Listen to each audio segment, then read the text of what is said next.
Hi everyone, I'm Professor Sally Eaves and CEO of Aspirational Futures. And today we're talking all things data for good. And to do that, it's an absolute pleasure to have with me Joe Yule, who is the CEO of Missing People. And I'd just love to really set the scene and tell us all about what Missing People is, what you do, what you aim to achieve.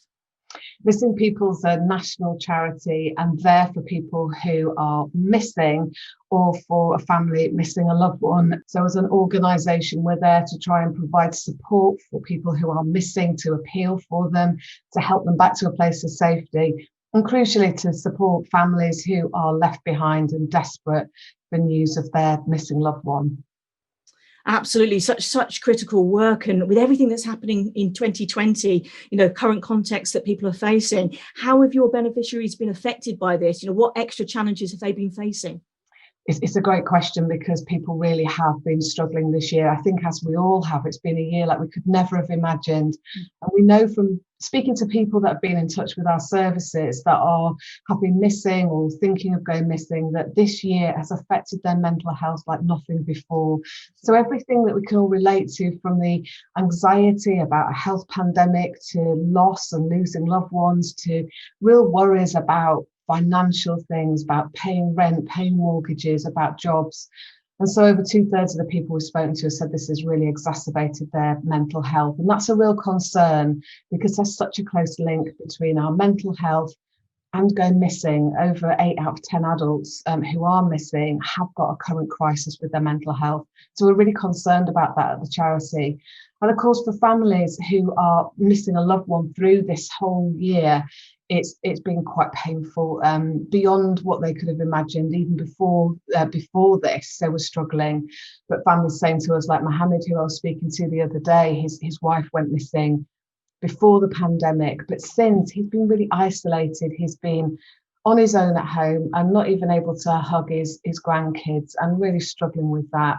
And Stella, who's the mum of Owen, who went missing right at the beginning of the pandemic, he's 16, he's still missing. And just saying how hard it is for her not to be out looking for him, not knowing where he is, if he's safe or not. It's just such a painful time for people. Absolutely. And, all the normal things we do to reach out and, just a hug, as you were kind of saying there, all those things, not having those, it just exacerbates everything, doesn't it? I think that was really emotive, what you were just saying just there. I could really feel that. And I'd love to hear a bit more about the process, really. So where did your involvement start? What actually happens when missing people get involved and support people in this way? So our line can ring, the phone line, the helplines are there every day of the year, throughout the whole day and night.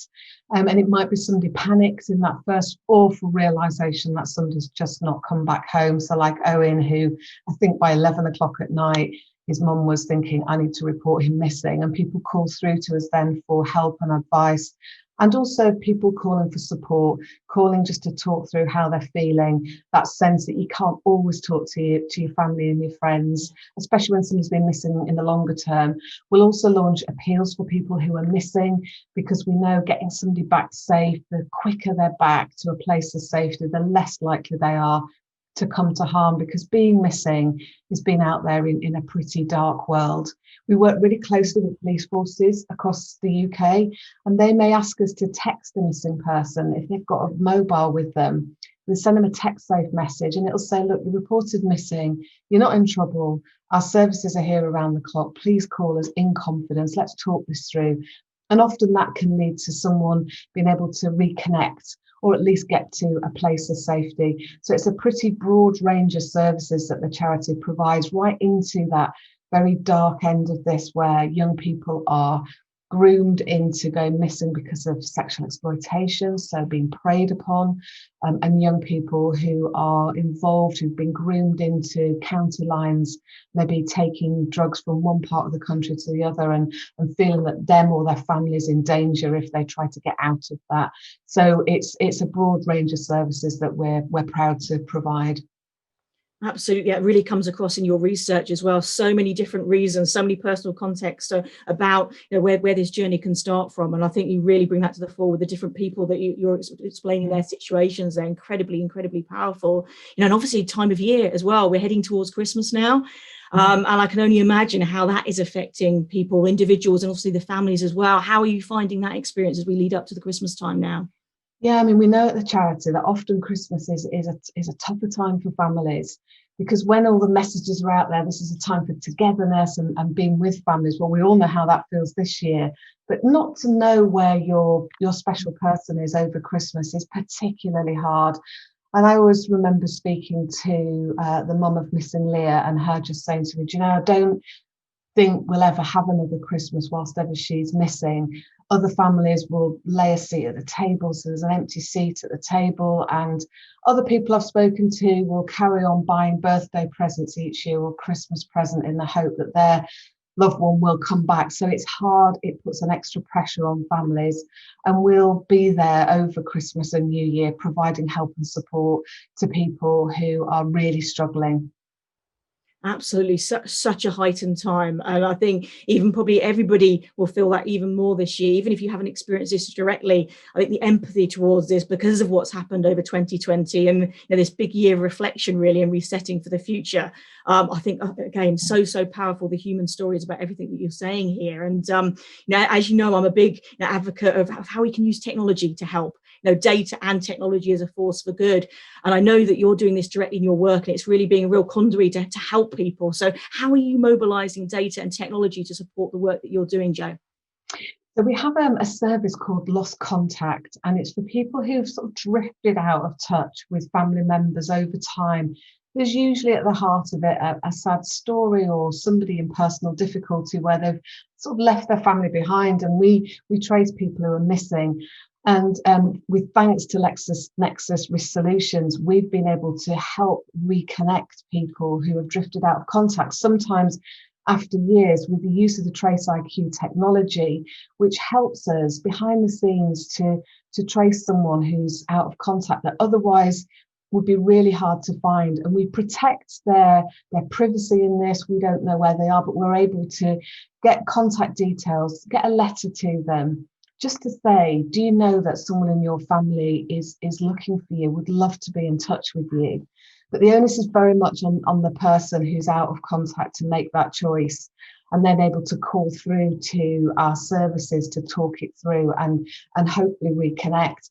And so you can see there that the data is a link to somebody's life, and is a way to get a message to them that somebody in this world really cares for them, really wants to be in touch with them, and we're able to reunite them. And so to me, that just shows you how you can really harness technology, data, but actually it's just about people's lives. It's about our connections with other people.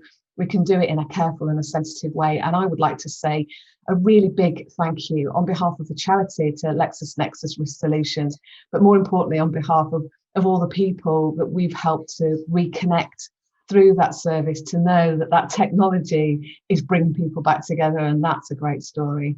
Oh, that's wonderful. That's so empowering. That's incredible, and I can imagine as well that really helps to reach people that probably couldn't be reached by any other way at all. It's the only way to make that happen. I think that's incredibly powerful. And so I'd also love to know more about that reuniting process. When you do find someone, what happens there? What support do you give? What does that look like?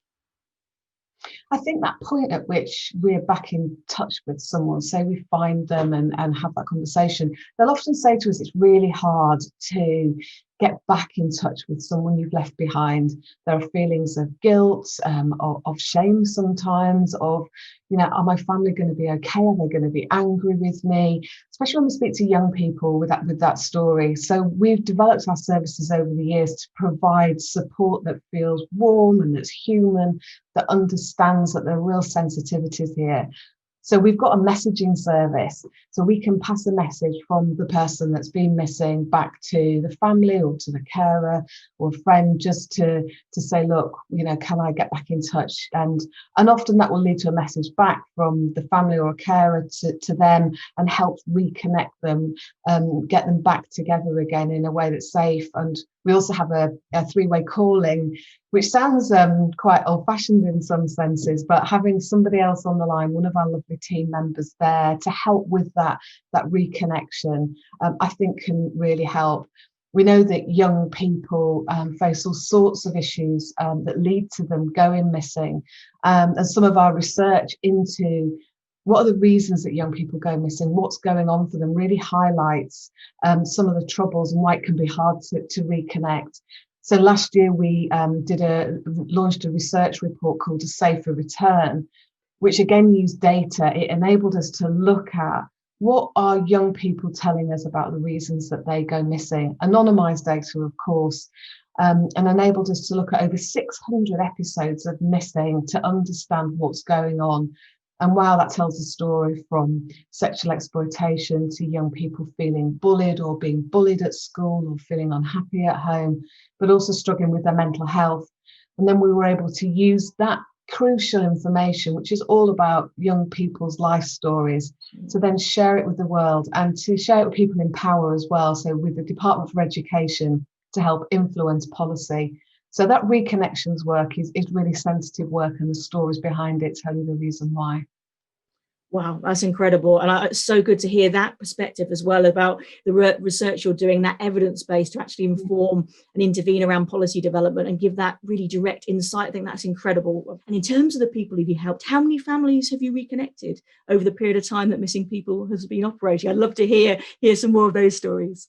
Well, it's a lovely question to be asked, because we've helped to find over 12,000 Wow. missing adults and children through our appeals, through sightings, through to our helpline, and also through to one of our services called Find Safe. And that helps us to match a missing persons record with the Rough Sleepers database, a national database, to see, again, that kind of using data for good to help automate a chance to see if that person is known to one of those homeless agencies. And then the person in that homeless centre, the hostel, the support service, will get a very quiet message just to say this person is reported missing, and able to get a message to that missing person in a supportive and in a kind way to say your family might be missing you. So behind all of those 12,000 people that we help reconnect, every one of them a really unique story, and the Lost Contact Service is really a key part of that for us. Absolutely. And drawing on some of the examples earlier, the individual people that you've been talking about, I'd love to really end showcasing some of the people that some of the big success stories that you've had over this process. I think that would be really moving for people to hear. Thanks to the Lost Contact Service, we've had some amazing success stories. So one of them is a sister whose brother Chris, and I'm using a made-up name here just because of the anonymity, which you'll understand. Confidentiality we hold very dear. But she got in touch with us to say, I can't believe that you found my brother Chris, that she'd been out of contact with him for over 20 years, and said to us that she didn't think he was alive. And so to get the message to say, yeah, we think we've found him, through that brilliant data searching that we've been able to do through LexisNexis Risk Solutions and the Trace IQ technology, to behind the scenes to get in touch with him. And that stays with me. And also Jack, again, another made up name, but a real story here. His dad had left their family home quite a few years before, I think 7 or 8 years out of contact with the family. And we used that tracing service. And we found his dad. And the first time that we tried to link them up, the number didn't work. And it was quite hard going. And Jack was pretty distraught. And then eventually we did link them up. And he's been back in touch with his dad. And his dad was pretty much out there on his own in the world. Didn't know that his family would want to be back in contact with them at all. And Jack told us that him and his sister are heading over to their dad to help him work on the place he's living. I don't think he's in the most lovely of homes at the minute, and they're going to go and help him. And his mum got in touch just to say thanks to us, to say that you've given my son his dad back, and that kind of made my day.